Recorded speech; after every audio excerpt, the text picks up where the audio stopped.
İndi görək kim kimi məhkəməyə verib. Deyirəm illər öncə, məsəl üçün hakimlər falan məhkəmələrdə müğənniləri falan görəndə onlara maraqlı gəlirdi. Mən düşünürəm ki, belədir ki, hə, filan müğənni məhkəməyə verdi. İndi maşallah, nə vaxt baxırsan məhkəmələr ancaq müğənnilərə işləyir. O onu məhkəməyə verir, bu bunu məhkəməyə verir. O deyir mənim şəxsi işimə qarışdı, bu deyir yaradıcılıq işimə qarışdı. O deyir nə bilim hansı işimə qarışdı. Yaradıcılıq işi demək olar ki, yoxdur, azdır. Yaradıcılıq nə yaradıcılıqdır ki, belə bəziləri elə süni intellektlə yazılmış mahnılardır, səsləndirilir. Bilmirsən oxuyan kimdir, oynayan kimdir, aranjmanı kim edib, söz kimindir. Ay, Vüsal Əliyevin adı hallanır.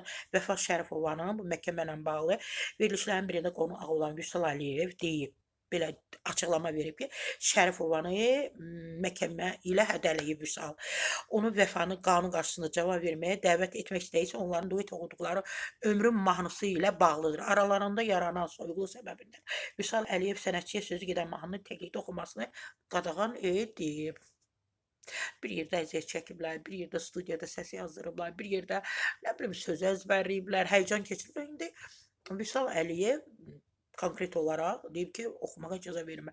Vəfa isə onunla birgə konsertdə səhnəyə çıxa bilməməsinə görə qarşı tərəfin belə reaksiya verdiyini bildirib. Həmin konsertin vaxtını öncədən reallaşdığımız müddətə qədər, yəni razılaşdığımız müddətə qədər mənə bildirməli idi. Gördüm ki, xəbər çıxmır. Mən də o vaxt gördüm toy var, toy götürdüm, çıxdım, getdim.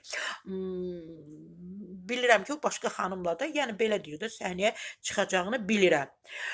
Konsertin vaxtı mənə gec deyildi. Mən də ona görə Vüsalla bir yerdə ola bilmədim, verilişdə ola bilmədim, ya səhnədə ola bilmədim.